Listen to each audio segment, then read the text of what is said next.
আমার চারিদিকে কিন্তু ভিউটা আপনারা দেখছেন অসাধারণ।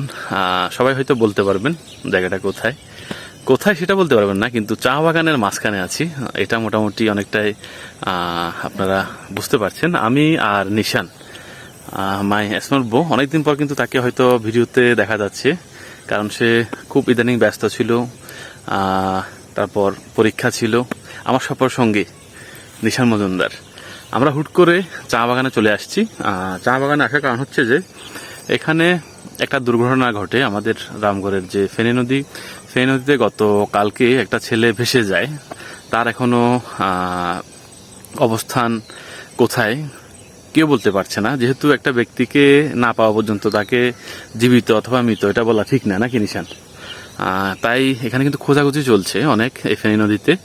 আমরা ফেনী নদীর পাশে ঘুরতে ঘুরতে চলে আসছি, তার কারণ হচ্ছে যে এখানে যে ফায়ার সার্ভিসের ডুবুরি দল তারা কালকে থেকে খুঁজতেছে। আজকে যেটা ইনফরমেশন আমরা পেলাম সেটা হচ্ছে যে ডুবুরি দল তাদের যে বোট, সে বোট নিয়ে তারা প্রায় একবারে করেরহাট সুপুর চলে যাবে, প্রায় এখান থেকে 35-40 কিলোমিটার, কারণ তারা এই ছোট বাচ্চাটিকে খুঁজে পাচ্ছে না।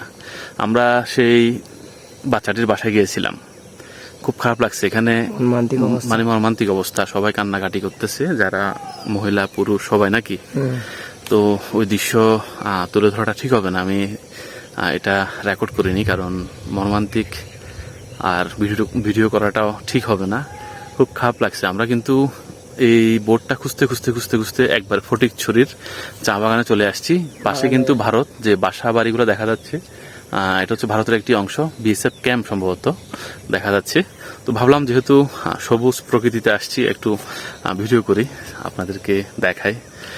তো যাই হোক, যারা নদীর পাশে বসবাস করেন তারা অবশ্যই সাবধানতার সাথে বসবাস করাটা এখন উচিত। তার কারণ যেভাবে বৃষ্টি হচ্ছে, চারিদিকে বন্যা, পাশাপাশি ঘর বাড়িতে পানি উঠতেছে, এই জন্য ছোট বাচ্চাদের দিকে আপনাদের খেয়াল রাখতে হবে। তারা দুষ্টমি করতে করতে কখন নদীতে চলে যাচ্ছে, পুকুরে চলে যাচ্ছে, এরপরে তারা কিন্তু মারা যাচ্ছে। একটা ঘটনা ঘটতেছে, দুইটা ঘটনা ঘটতেছে। এই জন্য আপনারা যারা গার্ডিয়ান তারা অবশ্যই খেয়াল রাখবেন আপনাদের বাচ্চাদের প্রতি, কারণ আমাদের এখানে প্রতি বছরেই মারা যায় 1 থেকে 2টা। এর আগের বছর একজন জেলে মারা গেছে, মাছ ধরতে এসে জাল খুঁজতে গিয়ে সে আর উঠে নেয়, 2 দিন পরে পাওয়া গেছে তার লাশ। এটা আমরা আসছিলাম। হ্যাঁ, আচ্ছা, যাই হোক, আপনারা সবাই সাবধানে থাকুন, ভালো থাকুন। চা বাগানে নিয়ে আসছি, চায়ের দাম যেহেতু বেশি, আমরা চা খাবো না, চায়ের একটু গন্ধ নেই, নাকি? যাই হোক, সবাই ভালো থাকুন, সাবধানে থাকুন।